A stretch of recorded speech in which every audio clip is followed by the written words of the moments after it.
ചക്കി basically ഒരു brand conscious ആളാണോ? ഒട്ടുമല്ല. ഒട്ടുമല്ല. അങ്ങനെയുള്ള കാര്യങ്ങളൊന്നും ശ്രദ്ധിക്കാറില്ല. കണ്ണനോ? കണ്ണൻ കുറച്ചും കൂടെ ഇപ്പൊ ഏൺ ചെയ്തൊക്കെ തുടങ്ങിയോണ്ട് കുറച്ചും കൂടെ ഒരു ഗ്ലാം ലൈഫാണ് കണ്ണന്റെ.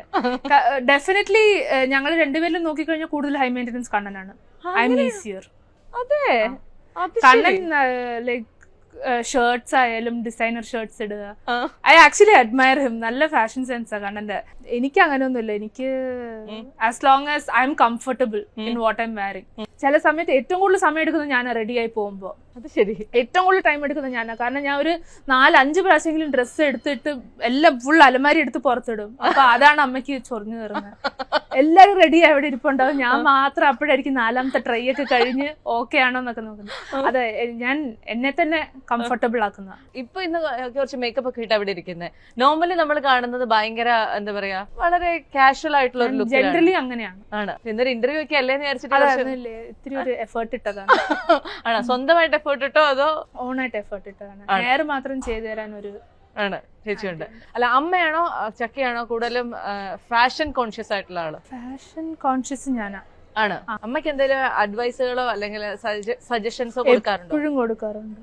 എന്താണ്? കാരണം സ്കിൻ കെയറിന്റെ കാര്യമൊക്കെ ഞങ്ങൾ ഒരുമിച്ചിരുന്ന് ഡിസ്കസ് ചെയ്യുന്നത്. അപ്പൊ സ്കിൻ കെയർ അല്ലെങ്കിൽ മേക്കപ്പ് എന്താണ് പുതിയതായിട്ട് എങ്ങനെ ഇട്ടാലോ എങ്ങനെ ഇരിക്കാൻ നന്നാണ്. കാരണം ഞാനും ഒരു 3 years ആയിട്ട് ഞാൻ ഇതിലൊക്കെ അപ്ഡേറ്റ് ചെയ്യുന്നുള്ളൂ. അതിന് മുമ്പ് വരെ ഞാൻ അങ്ങനെ മേക്കപ്പോ സ്കിൻ കെയർ അങ്ങനെ ഒരു എഫേർട്ടും ഇടാത്ത ഒരു ടൈപ്പായിരുന്നു ഞാൻ. പിന്നെ ഇപ്പോ UK ഒക്കെ പോയിട്ട് തിരിച്ചു വന്നപ്പോ കുറച്ചും കൂടെ ഒരു ഫെമിനിൻ ആയിപ്പോയി. അതെ, സാധാരണ അങ്ങനെ നേരെ തിരിച്ചല്ലേ സംഭവിക്കുക? എനിക്കിങ്ങനെ ആയിപ്പോയി, ഫുൾ ടൈം പോയി. ഷക്കിയുടെ ഒരു ഫിറ്റ്നസ് റെജിം എങ്ങനെയാണ്? ഫിറ്റ്നസ് റെജിം എപ്പോഴും എന്തെങ്കിലും ഒരു kind of activity, physical activity ചെയ്യുക. അത് ചിലപ്പോൾ ഒരു മാസം ജിം ആയിരിക്കും, നോർമൽ ജിം വെയിറ്റ് ട്രെയിനിങ് ആയിരിക്കും. എന്റെ ക്യാരക്ടറിനെ വെച്ച് പെട്ടെന്ന് ബോറടിക്കും എനിക്ക്.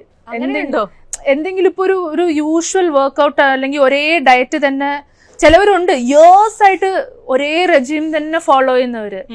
പക്ഷെ എനിക്കത് പെട്ടെന്ന് ബോറടിക്കും. കാരണം പിന്നെ എന്റെ ബോഡിയും അതായിട്ട് യൂസ്ഡ് ആവും, റിസൾട്ട് കാണാണ്ടാവും. അപ്പൊ എന്തെങ്കിലും ഒരു ടൈപ്പ് ഓഫ്, ഒന്നിലും അത് മാർഷൽ ആർട്സ് ആയിരിക്കും, അല്ലെങ്കിൽ യോഗ, അല്ലെങ്കിൽ ജിമ്മ്, അല്ലെങ്കിൽ ചിലപ്പോ ഇപ്പൊ ഞാൻ കറന്റ്ലി ചെയ്തോണ്ടിരിക്കുന്ന ഡാൻസ്. 2 നേരം ഡാൻസ് ചെയ്യുന്നുണ്ട്. 2 നേരം ഡാൻസ് ചെയ്യോ? ഡാൻസ് വെച്ചാൽ ക്ലാസിക്കൽ ഡാൻസ് അല്ല, ഫ്രീ സ്റ്റൈൽ പോലെ ആണ്. പിന്നെ അത് ഈ സൂംബ പോലെയാണ്, ലൈക്ക് നോൺ സ്റ്റോപ്പ് ആയിട്ട് ഇങ്ങനെ.